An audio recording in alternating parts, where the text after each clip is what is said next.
Next we will discuss about the replication and transcription. जब DNA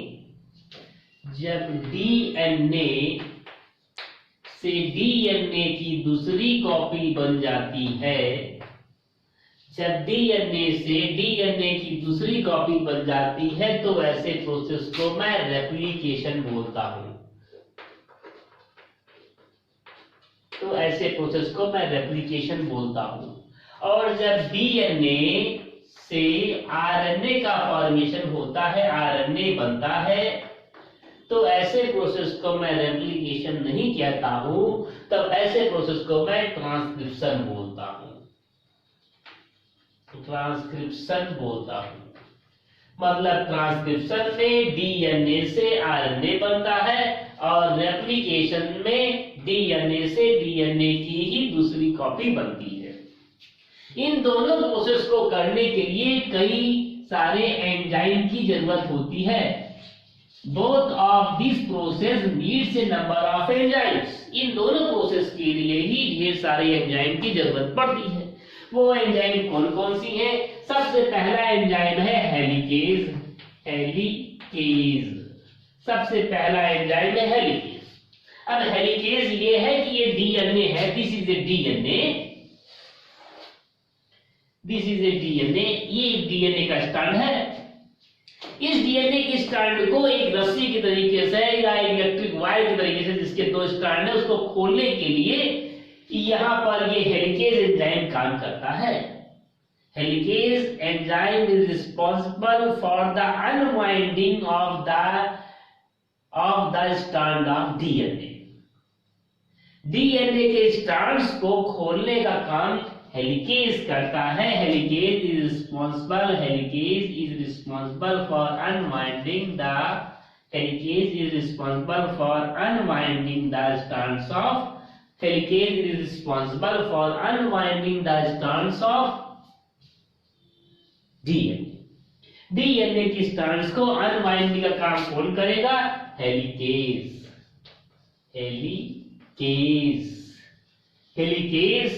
DNA के strand को खोलने का काम हेलिकेज करता है। दूसरा एंजाइम है टोपोआइसोमरेज। हेलिकेज अनवाइंडिंग का काम करेगा, अनवाइंडिंग का काम हेलिकेज करता है। दूसरा है एंजाइम दैट इज टोपोआइसोमरेज। दूसरा एंजाइम है, the second enzyme is the topoisomerase. Topoisomerase cuts the DNA strand and releases the tension. फिर से बोलता हूं, topoisomerase cuts the DNA strand and releases the tension. मतलब हेलिकेज एंजाइम इस strand को खोलेगा, जो डीएनए का स्ट्रैंड इसको खोलता चला जाएगा और इसकी टेंशन बढ़ेगी इधर की तरफ। ये सभी कॉइलिंग एक साथ हो जाएगी, टेंशन बढ़ेगी। एक रस्सी है, उस रस्सी को मैं खोलूंगा तो एक टेंशन बढ़ जाएगी उधर की तरफ, इधर से खोल रहा हूं उधर की तरफ टेंशन बढ़ेगी, और इधर एक सिंगल स्ट्रैंड में भी गोल गोल घुमा रहेगा, उधर भी टेंशन है। उस टेंशन को कम करने के लिए हेलिकेज टोपोआइसोमरेज इस स्ट्रैंड को कट कर देता है। Topoisomerase cuts the strand and releases the tension. Cut कर देगा, कट करने के बाद ये सब आपस में सही हो जाएंगी, घूम जाएगा, घूमने के बाद सही हो जाएगा, अपने जगह पे चलाएगा। लेटर ऑन तीसरा एंजाइम है ligase enzyme rejoins the strands, rejoining of strands।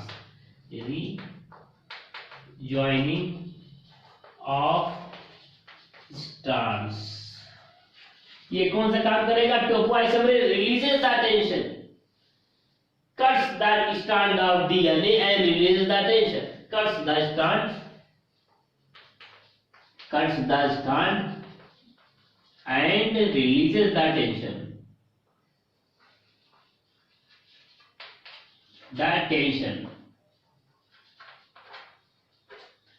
Cut the strand of DNA की स्ट्रैंड को ये तोड़ देता है एंड रिलीजेस द टेंशन, और टेंशन को रिलीज कर देगा लेटर ऑन लाइगेज की। गोल गोल घूम जाएगा, जितना टेंशन है यहां से मैं इसको कर रहा हूं, उधर टेंशन बढ़ गया तो वो कट कर देगा, और कट करने से फिर से वो गोल जितना घूमना है घूम जाएगा, लाइगेज उसको फिर से जोड़ देगा। लाइगेज ने जोड़ दिया। लाइगेज क्या करेगा? रीजॉइनिंग। लाइगेज कौन सा काम करेगा? लाइगेज रीजॉइनिंग का काम करता है, लाइगेज उसको फिर से जोड़ देगा। ये बात है। Next, single strand stabilising protein. Fourth one is single, SINGL, single strand stabilising, single strand stabilising protein, या इसी को मैं enzyme, single strand stabilising protein और single strand stabilising enzyme. It is responsible for temporary pinning of DNA strand. ध्यान से, DNA का strand है, DNA के स्ट्रैंड को हेलिकेज ने खोला, उस डबल हेलिक्स को खोल दिया हेलिकेज ने। उसके बाद एक टेंशन उधर की तरफ आगे की तरफ बढ़ गई, इसको खोला है तो उधर की तरफ रस्सी है मान लो, इसको खोला गया तो आगे की तरफ टेंशन बढ़ गई। टोपोआइसोमरेज ने जहां काट दिया, रस्सी जितनी घूमनी थी टेंशन खत्म, रस्सी घूम गई। लाइगेज ने उसको फिर से वापस जोड़ दिया, rejoining of DNA strand, ligase ने वापस उसको जोड़ दिया। अब इधर मैं इतना खोला हूं, उधर जुड़ भी गया, टेंशन रिलीज हो गया। अब सिंगल स्ट्रैंड स्टेबलाइजिंग प्रोटीन और एंजाइम ये काम करेगा, टेम्परेरी पिन कर देगा। मैं इतना खोला हूं, इतना खोल दिया हूं, इसको टेम्परेरी यहीं पर पिन कर देगा, सो that further tension may not arrows, आगे की तरफ अगर बढ़ जाए तो कोई टेंशन ना हो। तो इसको करेगा, it is responsible for temporary pinning of the DNA strand so that further tension may not take place. ये भी टेंशन को रिलीज करने का ही काम करता है ताकि कोई टेंशन ना हो। तो ये क्या करता है? कट नहीं करेगा, जोड़ेगा भी नहीं, लेकिन एक जगह पर उसको स्टेबलाइज करेगा, टेंशन को मेंटेन, टेंशन को फिर से आने नहीं देगा। It is helpful, it is helpful in temporary pinning, it temporary pins the, it temporary pins the DNA strand, DNA की स्ट्रैंड को टेम्परेरी पिनिंग करेगा जिससे टेंशन दोबारा नहीं आएगा। Temporary pinning, temporary pinning, temporary pinning, so that tension may not occur again, so that tension may not occur again। Temporary pin करेगा ताकि tension फिर से दोबारा ना हो। नेक्स्ट, तो ये 3 प्रोटीन के बारे में हो गया। नेक्स्ट 3 एंजाइम के बारे में हो गया। Next enzyme is the primaries. Next enzyme, the 5th enzyme is the primaries. Primaries, जो नेक्स्ट एंजाइम है वह एंजाइम है प्राइमरीज। तो ये प्राइमरीज कौन सा काम करेगा? तो मैं यहां पर एक डीएनए बना रहा हूं, सॉरी, यहां पर मैं एक डीएनए को बनाने की कोशिश कर रहा हूं। डीएनए को मैं यहां पर एक बनाया, ये हो गया 3 prime end. If this is the 3 prime end then this is the 5 prime end, and this is the 3 prime end and hence it is the 5 prime end. इस तरीके से ये होगा, ये 3 प्राइम एंड, ये 5 prime and, 3 prime end and 5 prime end. इस पर मैं देख रहा हूं कि जहां 3 प्राइम एंड है, at the 3 prime and A small fragment of DNA is found. 3 prime and पर डीएनए का एक छोटा सा फ्रेगमेंट बनता है, आरएनए का एक छोटा सा फ्रेगमेंट बनता है। At the 3 prime and A small fragment of RNA is found. 3 prime and पर आरएनए का एक छोटा सा फ्रेगमेंट बनता है और आरएनए का फ्रेगमेंट उधर होगा जिधर 3 प्राइम है, उसके बगल में 5 प्राइम, उसके बाजू में 5 प्राइम होगा और इसके इधर की तरफ 3 प्राइम होगा।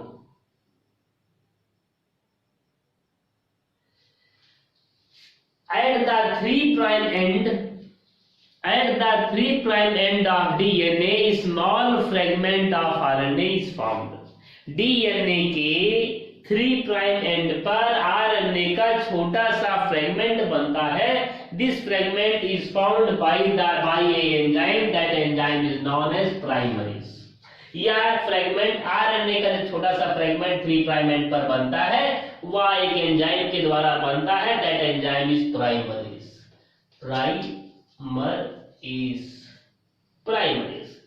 प्राइमरेज एंजाइम डीएनए के 3 प्राइम एंड पर आरएनए का छोटा फ्रेगमेंट बनाता है। उसी छोटे फ्रेगमेंट को मैं प्राइमर बोलता हूं।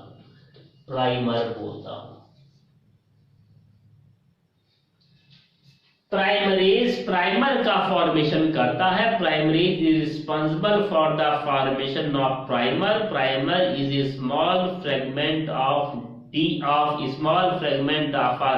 formed at the 3 prime end of DNA.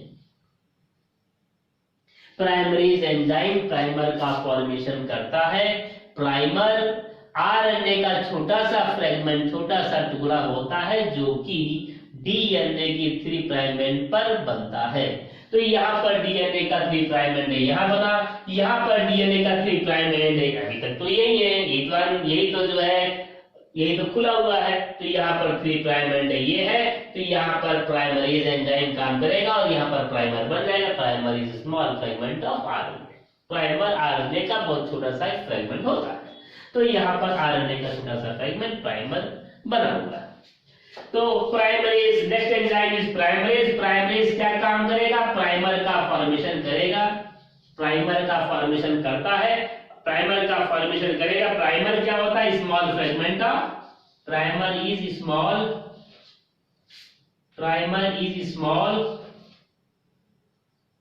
Fragment of RNA. Small fragment of RNA कहां पर पाया जाता है? Primer is small fragment of RNA present at 3 prime end of DNA present at. Primase formation करेगा primer का। Primer is small fragment of RNA present at 3 prime end of DNA. ये हो गया प्राइमरेज का फॉर्मेशन। प्राइमरेज का फॉर्मेशन हो गया। Now the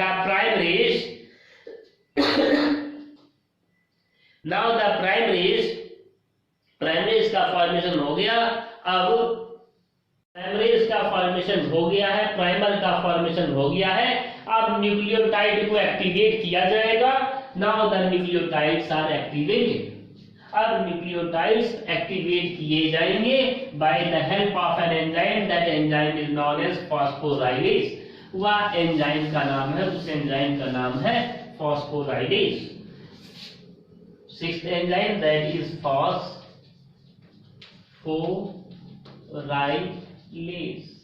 phosphorylase activates the nucleotides, activates the nucleotides. Phosphorylase activates the nucleotides.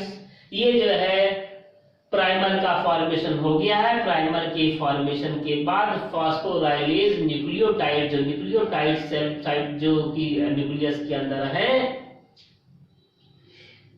ऐसे न्यूक्लियोटाइड्स को ये एक्टिवेट कर देता है। Phosphorylase activates the nucleotides. Phosphorylase nucleotide को एक्टिवेट कर देता है by adding phosphate group. Phosphate group को ऐड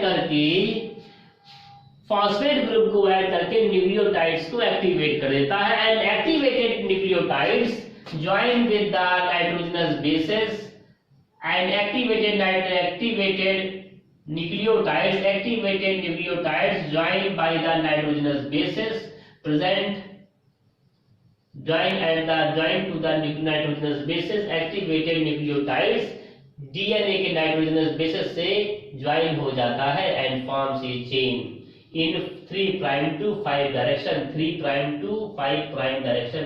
3' से 5' के डायरेक्शन में एक चेन बनाएगा.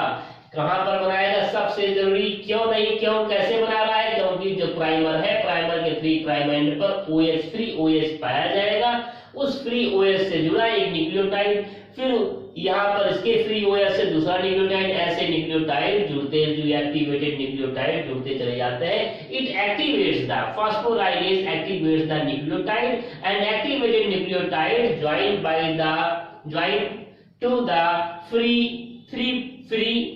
joined to the 3' end of the primer and the nitrogenous bases of the template strand. Template start के नाइट्रोजनस बेसिस से डीएनए के जो नाइट्रोजनस बेसिस है इससे जुड़ता है और इसके OH ग्रुप से जुड़ता चला जाता है 3' to 5' के डायरेक्शन में. 5' to 3' डायरेक्शन में चला जाता है. 5' to 3' के डायरेक्शन में चला जाता है. तो नए डीएनए का जो फॉर्मेशन होगा 5' to 3' होगा. Later on the second enzyme, later on इसके बाद जो है एक दूसरा एंजाइम पाया जाएगा, that is the DNA polymerase 1. दूसरा एंजाइम है, उस एंजाइम का नाम है DNA polymerase 1. DNA polymerase 1 removes the primer and fills it with the nucleotides. और ये जो है डीएनए पॉलीमरेज क्या काम करेगा? अब इस जो यहाँ पर न्यूक्लियोटाइड सब भर गए हैं, डीएनए पॉलीमरेज प्राइमर को हटा देगा और प्राइमर को हटाने के बाद यहाँ पर जो है न्यूक्लियोटाइड्स फिल कर देगा. तो DNA polymerase removes the primer and fills nucleotides and fills nucleotides. DNA ये जो है डीएनए पॉलीमरेज 1 प्राइमर को निकाल देगा और प्राइमर को निकालने के बाद इसके अनुस्के जगह पर न्यूक्लियोटाइड्स को भर देगा. It fills it with the nucleotides और इसके जगह पर ये न्यूक्लियोटाइड्स को फिल कर देगा, न्यूक्लियोटाइड्स को पूरा भर देगा. Enzyme is the DNA polymerase 3. 8वां एंजाइम है डीएनए पॉलीमरेज 3. 8वां एंजाइम डीएनए पॉलीमरेज 3 है. ये डीएनए पॉलीमरेज 3 3 सब यूनिट के बने हुए होते हैं. This DNA polymerase is made up of 3 subunits. They are alpha subunit, beta subunit and epsilon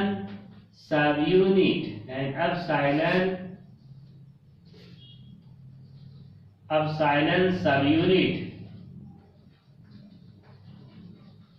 alpha subunit, beta subunit और एप्सिलॉन सबयूनिट इतने 3 यूनिट के बने हुए होते हैं.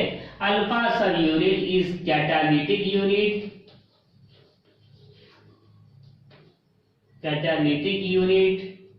कैटालिटिक एक्टिविटीज करती है.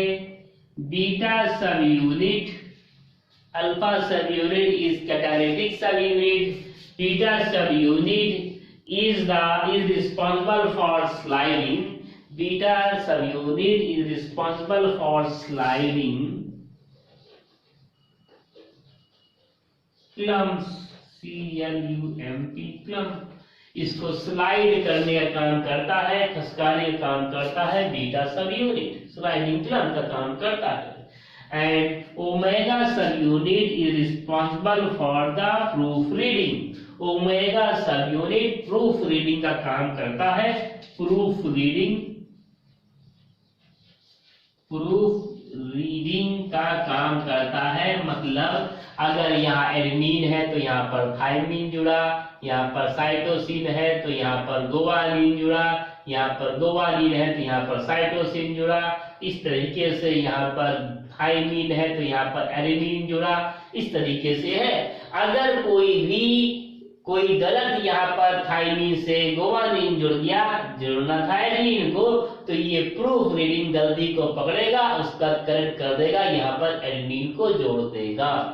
तो it is responsible for the proof reading. Ninth enzyme is the nucleus. Ninth enzyme है, ninth enzyme is the nucleus. Nucleus enzyme is also responsible for the proof reading. Nucleus enzyme भी proof reading का काम करेगा। जो कोई भी nitrogenous base अगर गलत हो गया है, यहाँ साइटोसिन की जगह पर अगर मान लो थायमिन जुड़ गया, साइटोसिन गुआनिन थायमिन जुड़ता है, यहाँ पर गुआनिन साइटोसिन से जुड़ता है, लेकिन गुआनिन अगर मान लो यहाँ थायमिन से गलती से जुड़ा हो तो उसको करेक्ट करके यहाँ पर फिर से साइटोसिन को जोड़ देगा। इस तरीके से प्रूफ रीडिंग का काम दो करता है। एक तो डीएनए पॉलीमरेज 3 का एप्सिलॉन सब यूनिट, और दूसरा है न्यूक्लियस। तो इतने सारे एंजाइम हैं जो कि ट्रांसक्रिप्शन में काम करते हैं और ट्रांसक्रिप्शन में काम करते हैं और रेप्लिकेशन में भी काम करते हैं। बताया था पहले, जब डीएनए से डीएनए बनेगा तो ऐसे प्रोसेस को मैं रेप्लिकेशन बोलता हूँ, और जब डीएनए से आरएनए बनता है तो ऐसे प्रोसेस को मैं ट्रांसक्रिप्शन बोलता हूँ। तो इस प्रोसेस में 9 एंजाइम बहुत ज्यादा एसेंशियल है। वो कौन कौन से एंजाइम है? वो हेलिकेज है। हेलिकेज इस स्ट्रैंड को खोलने का काम करेगा, unwinding of the double helix of the DNA. दूसरा है topoisomerase. Topoisomerase it is responsible for releasing the tension, it cuts the strand and releases the tension. वो यहाँ से जब ये खोलेगा हेलिकेज तो उधर की तरफ एक्शन ज्यादा हो जाएगी, एक टेंशन हो जाएगा। उस टेंशन को कम करने के लिए टोपोआइसोमरेज स्ट्रैंड को कट कर देगा और वो गोल गोल घूम करके टेंशन को खत्म करेगा। लाइगेज फिर से रिजॉइनिंग ऑफ स्ट्रैंड, लाइगेज इसको जोड़ देगा, and single strand stabilising protein उसको जोड़ने के बाद वहां पर टेम्परेरी पिनअप कर देगा ताकि टेंशन फिर से ना आए। दूसरा है primase enzyme. Primase enzyme is responsible for the formation of primer. Primase enzyme primer का फॉर्मेशन करता है। प्राइमर क्या होता है? Primer is a small fragment of RNA. Primer जो है आरएनए का बहुत छोटा सा फ्रेगमेंट होता है जो कि डीएनए के 3 प्राइम एंड पर फॉर्मेशन होता है। प्राइमरेज प्राइमर का फॉर्मेशन करता है। Primer is a small fragment of RNA that is synthesized at the 3 prime end of DNA, और 3 प्राइम एंड डीएनए के 3 प्राइम एंड पर उसका सिंथेसिस होता है। उसका 5 प्राइम एंड प्राइमर का 5 प्राइम एंड डीएनए के 3 प्राइम एंड के सामने होता है। प्राइमर का 5 प्राइम एंड डीएनए के टेम्पलेट स्ट्रैंड के 3 प्राइम एंड के सामने होता है, और 3 प्राइम एंड नीचे की तरफ 3 prime and free OH consist करता है। इसी फ्री OH से न्यूक्लियोटाइड्स जुड़ जाते हैं। Phosphorylase activates the nucleotide. Activated nucleotide joins with the